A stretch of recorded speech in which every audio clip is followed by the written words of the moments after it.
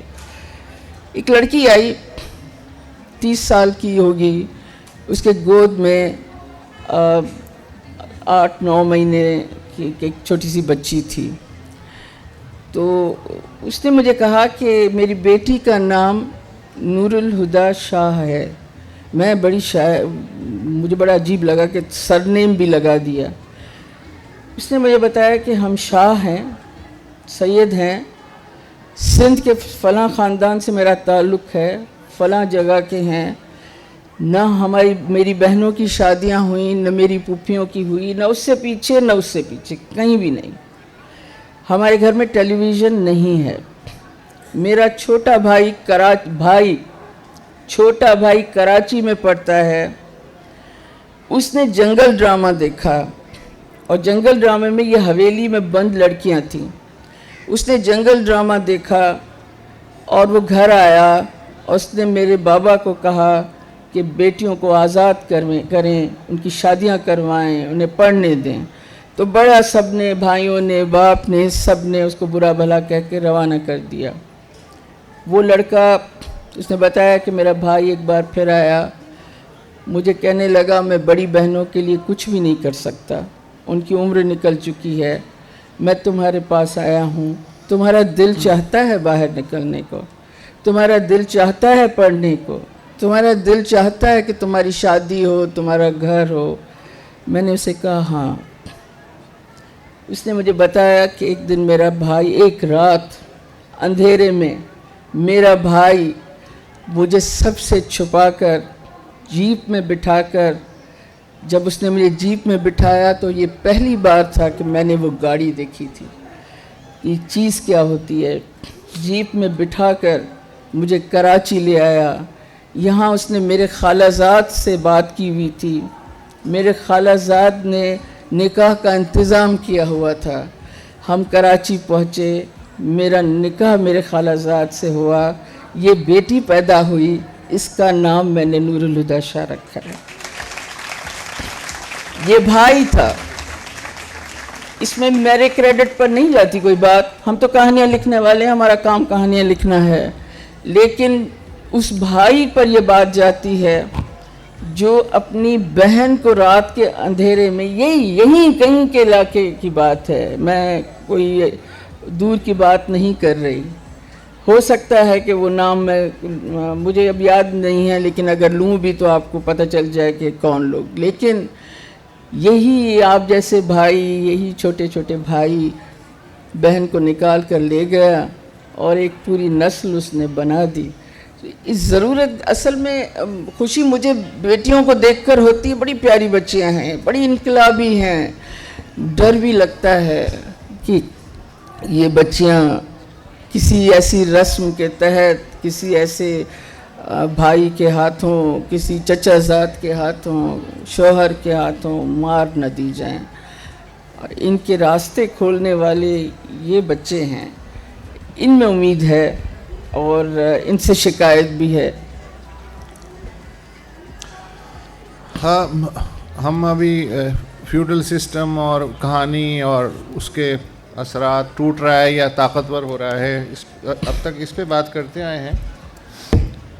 پچھلے پودا تو خیر 40 سال پہلے لگ گیا تھا، لیکن اس کا جو درخت ہے، اس کا جو پھل اب چکھنے کو مل رہا ہے پچھلے 10 سال میں، کہ دوسرا بڑا خطرہ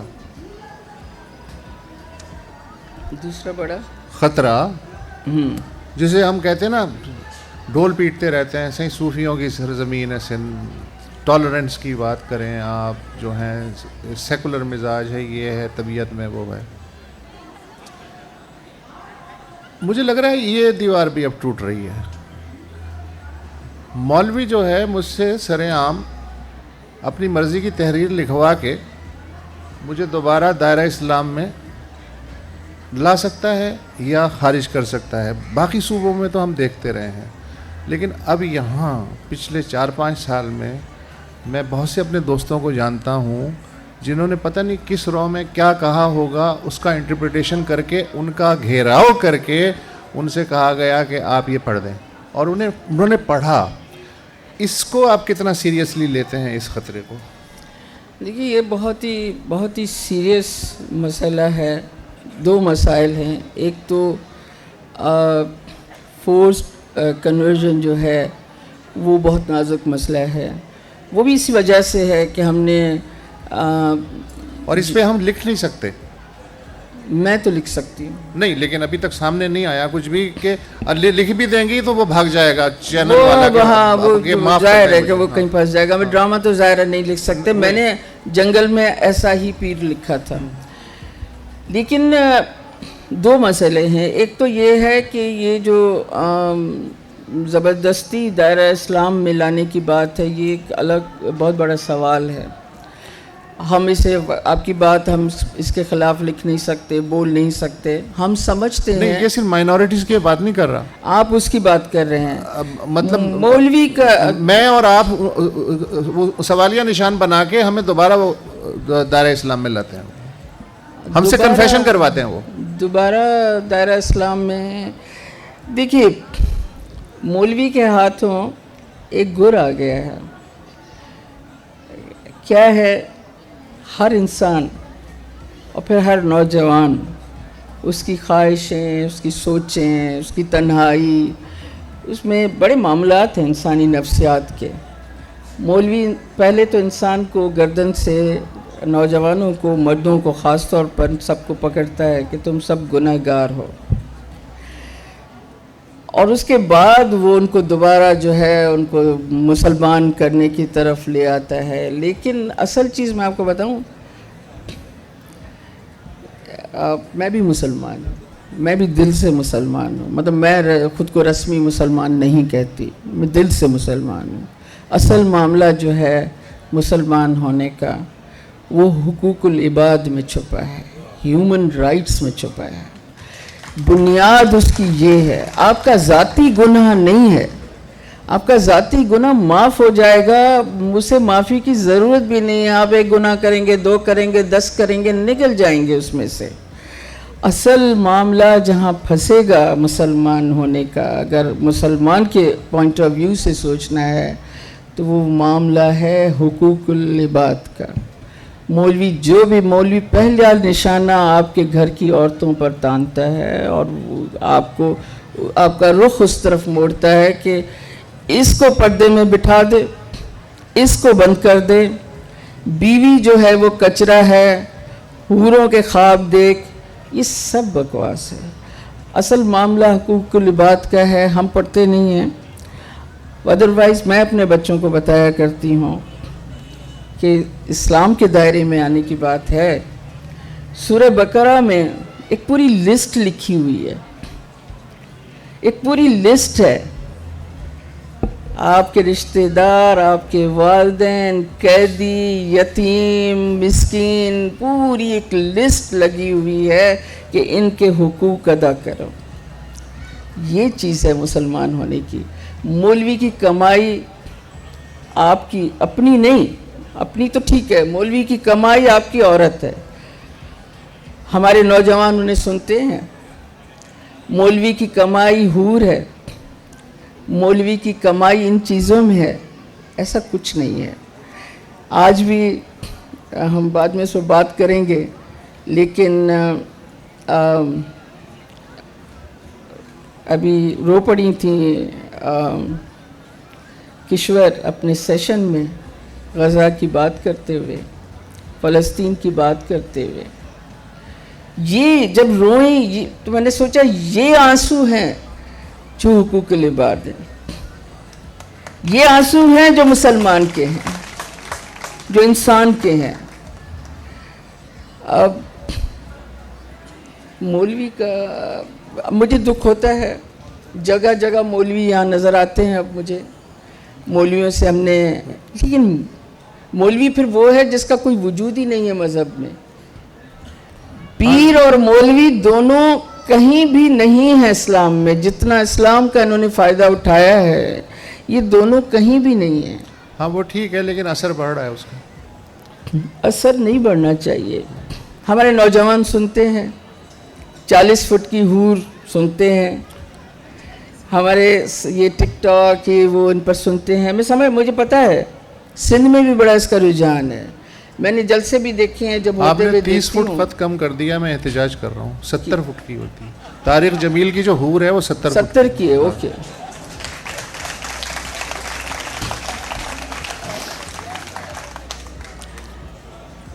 اچھا ویسے جسٹ امیجن, آدمی ڈر کے مر نہیں جائے گا دیکھ کے؟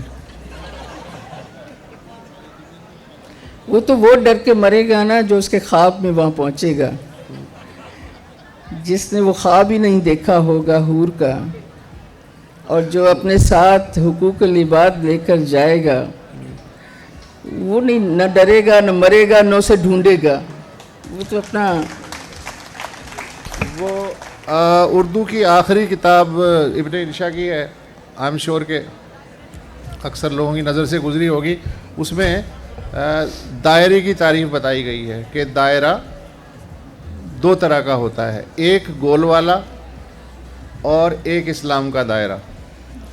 پہلے اس دائرے میں لوگوں کو داخل کیا جاتا تھا, آج کل خارج کیا جاتا ہے. یہ ابن انشا کی تحریر. آخری سوال جو ہے میں آپ سے کرنا چاہ رہا ہوں,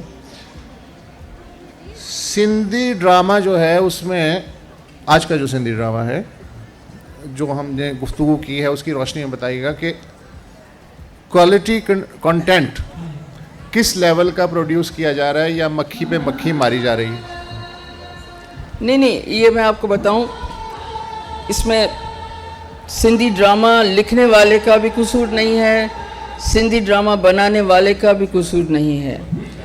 یہ جو سندھی چینلز ہیں یہ بالکل انہیں 2-3 ہزار دیتے ہیں, 1500 لے لو, اسکرپٹ لکھ دو, 1500 میں ایسا ہی اسکرپٹ لکھا جائے گا. ڈائریکٹر بیچارہ اپنا شوق پورا کرنے کے لیے آلموسٹ مفت میں اپنی خدمات پیش کر دیتا ہے, اس کا بھی کوئی قصور نہیں ہے. پیسہ کمایا جا رہا ہے, اس میں سے ٹیلنٹ کو نہیں دیا جا رہا ہے. اسی طرح آرٹسٹ ہیں. یہ اس کے لیے میں کوئی الزام سندھی ڈرامہ رائٹر کو اور سندھی آرٹسٹ کو اور ڈائریکٹر کو کبھی بھی نہیں دوں گی.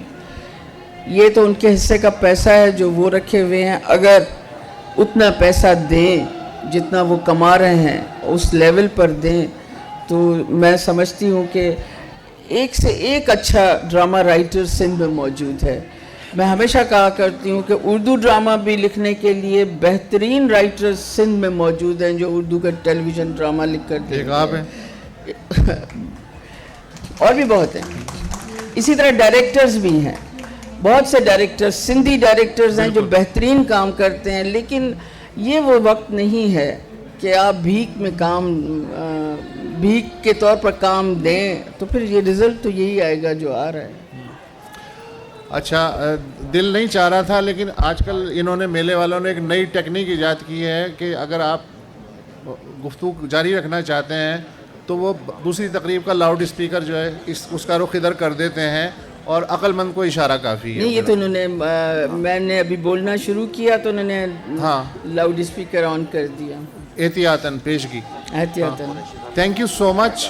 میرا دل چاہ رہا تھا کہ تھوڑا سا وقت اور مل جاتا تو مائکرو فون کو میں وہاں گھما دیتا, لیکن ظاہر ہے کہ کیا کریں. تو فی الحال اجازت لے لیتے ہیں. اس لیے کہ منور سعید صاحب اور مصطفیٰ قریشی صاحب جو ہیں وہ بیٹھے ہوئے انتظار کر رہے ہیں کہ یہ اسٹیج خالی ہو. تو